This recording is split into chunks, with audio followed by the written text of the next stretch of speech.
Ketika ada orang yang cerita tentang masalah mental ke kalian, kalian punya dua respon yang mungkin bisa kalian lakukan. Yang pertama itu mendengarkan kalau kalian tidak mengerti dan mencoba bersimpati. Kedua ya membuat apa yang dikasih tahu sama temen lo itu menjadi suatu lelucon. Bayangkan ketika lo mencoba untuk menghilangkan stigma tentang penyakit mental dengan cara bicara tentang hal tersebut di sebuah kompetisi yang disiarkan di televisi nasional di hadapan orang-orang yang kita anggap pintar. Tapi jawabannya ternyata seperti ini. Bukan masalah itunya sih, kayak at first juga aku nggak paham kalau itu ternyata penyakit mental. Aku tuh nggak sadar diagnosnya eating disorder. Eating disorder? Eating disorder. Jadi kamu muntahin atau kamu? Nggak, jadi kayak pernah 2 kali sih, kayak yang pertama jadi kayak pingin makan terus, yang kedua jadi kayak nggak mau makan apa-apa. Tapi nggak sampai muntahin sesuatu, aku kayak jadinya hampir tiap hari Saya suka banget makan, jadi saya suka banget makan, jadi saya eating disorder kali ya. Ada memang mentalnya, Bu. Oh gitu. Dulu pernah depresi, tapi udah lewatin itu. Oke. Dan sekarang aku udah tahu siapa diri aku, dan aku kayak lebih menghargai siapa aku sekarang. Depresi. Iya. Bentar. Saya penasaran deh dengan teman-teman di sini, apalagi kamu, Ilen. Kamu tuh cantik, kamu tuh model. Wah, Tinggi, badan tinggi. Seksi iya, pinter iya. Kalau kamu depresi, kamu tuh menghina tukang martabak yang jualan depan rumah.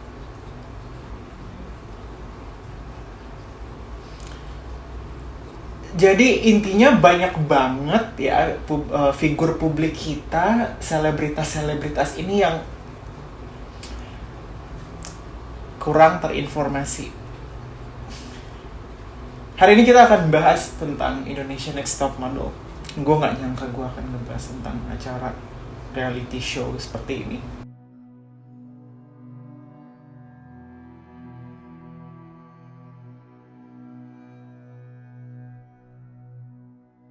Ada beberapa poin yang mau gue bahas di video kali ini. Yang pertama gue akan membahas tentang acara Indonesia Next Top Model. Yang kedua gue akan bicara tentang juri-jurinya. Yang ketiga tentang permasalahan yang tadi gue angkat. Dan keempat, kenapa TV atau acara TV punya kuasa penuh untuk mengganti pola pikir masyarakat. Yang pertama, gue akan bahas tentang Indonesia Next Top Model dulu. Tentu Indonesia Next Top Model ini kan terinspirasi dari American Next Top Model gitu kan. Lalu sudah ada versi Asianya, Asia Next Top Model.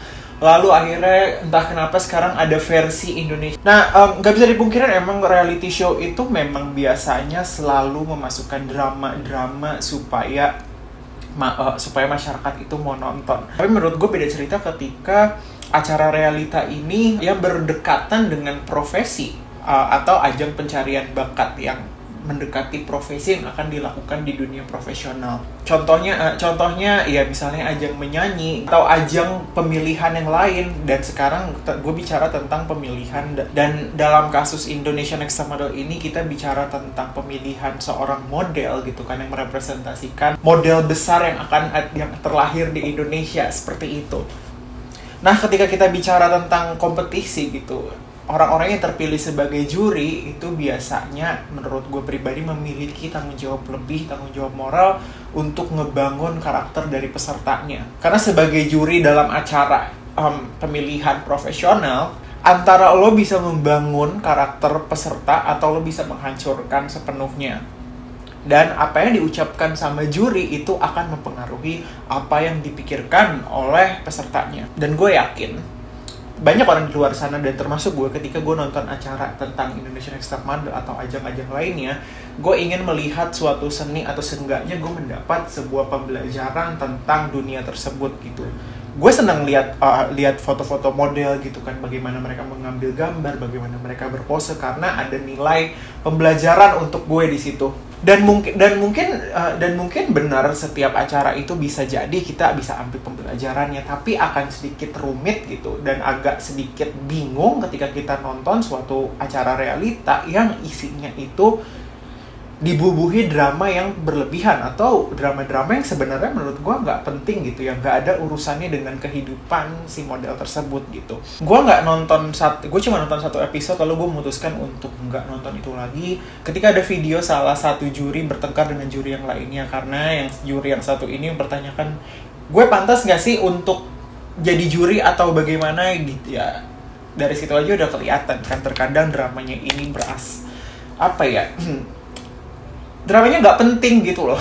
Dan gue memutuskan untuk nggak nonton seri atau acara realita yang poin penjualan utamanya atau yang menurut gue poin yang terlebih terlihat itu adalah drama. Jadi, nah tentu ketika tadi kita udah bahas tentang Indonesian Next Top Model, sekarang kita bicara tentang jurinya. Nah, ekspektasi lo ketika ada suatu acara pencarian bakat gitu ya, atau suatu ajang pencarian profesi profesional gitu, misalnya kalau misalnya acara pemilihan penyanyi, otomatis yang akan jadi juri ya orang-orang yang bekerja di industri musik gitu, atau mempunyai kelebihan di bidang musik gitu, atau dikenal sama masyarakat untuk membuat musik atau menulis lagu atau gimana bekerja di industri tersebut. Dan rasanya harusnya konsep ini sama juga ya dalam pemilihan ajang model gitu kan. Lo berharap juri-juri yang akan terlibat adalah orang-orang profesional yang mengerti di bidangnya, apalagi yang sudah bergerak di bidang modeling atau tata busana gitu kan, yang memang sudah mencetak beberapa karya, ya pokoknya memiliki kualifikasi dalam bidang tersebut. Tapi sayangnya nggak terjadi di Indonesian Next Top Model karena juri-juri yang dipilih gue juga nggak tahu kualifikasinya apa. Ada beberapa juri yang menurut gue memang dia seorang profesional yang mengajarkan para model ini bagaimana caranya mungkin untuk berjalan atau bagaimana caranya untuk bersikap gitu. Tapi ada juga juri yang menurut gue pertanyakan kualifikasinya itu seperti apa, dan kayaknya teman-teman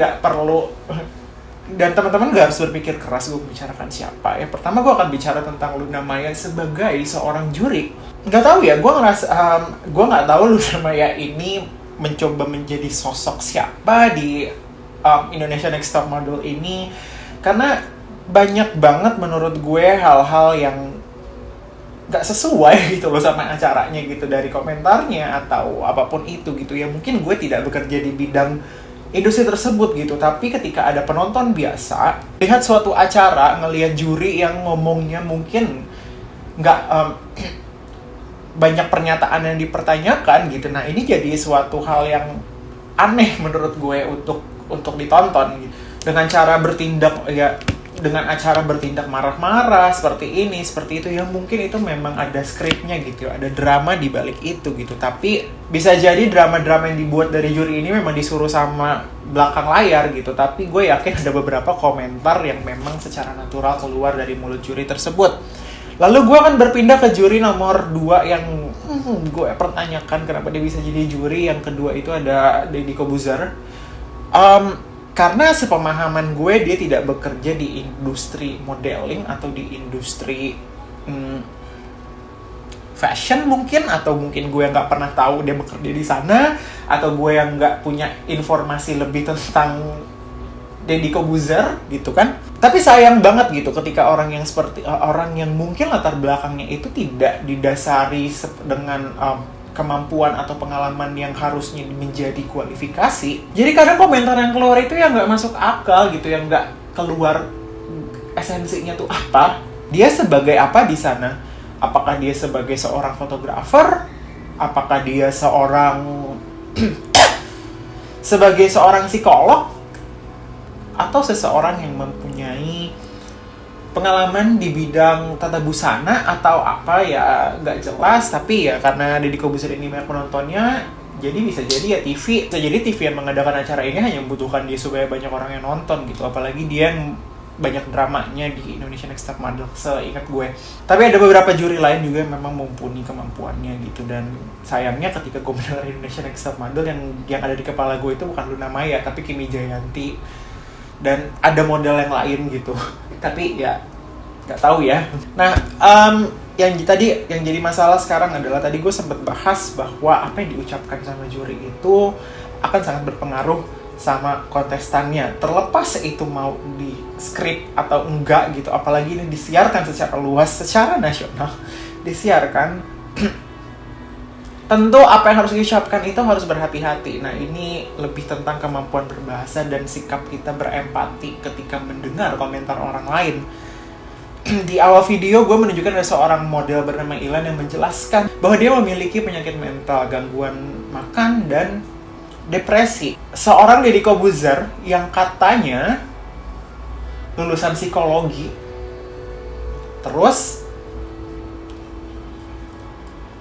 bergerak di bidang fitness atau kesehatan tubuh, gak paham sama yang namanya eating disorder atau gangguan makan, dan malah membuat apa yang diucapkan sama kontestan ini jadi bahan lelucon dengan teman dekatnya, si Luna Maya, yang mungkin sudah pernah mengalami titik terendah dalam hidupnya, yang benar-benar titik terendah dalam karirnya saat itu, yang mungkin sudah mengalami banyak hal.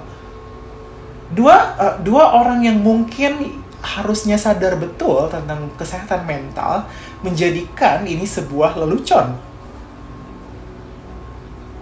Dan juri lain nggak komentar apa-apa ketika ada komentar seperti itu. Ini menunjukkan apa? Kita nggak bisa, ternyata memang kita nggak bisa bergantung sama selebritas ya, karena selebritas kita banyak yang kurang terinformasi sepertinya, dan seenggaknya bisa jadi nggak punya empati untuk mendengarkan masalah orang gitu. Bicara tentang penyakit mental aja itu sudah cukup sulit gitu di depan orang terdekat, karena ada stigma yang tergambar tentang orang-orang yang memiliki penyakit mental. Dan ini di TV nasional, dua orang yang harusnya kita anggap profesional dan mengerti bahasa yang digunakan itu seperti apa, ternyata tidak memahami konteks yang terjadi, atau mungkin memang nggak ada simpati dan empatinya gitu, dan membuat acara tersebut seakan-akan tentang mereka, bukan tentang kontestan.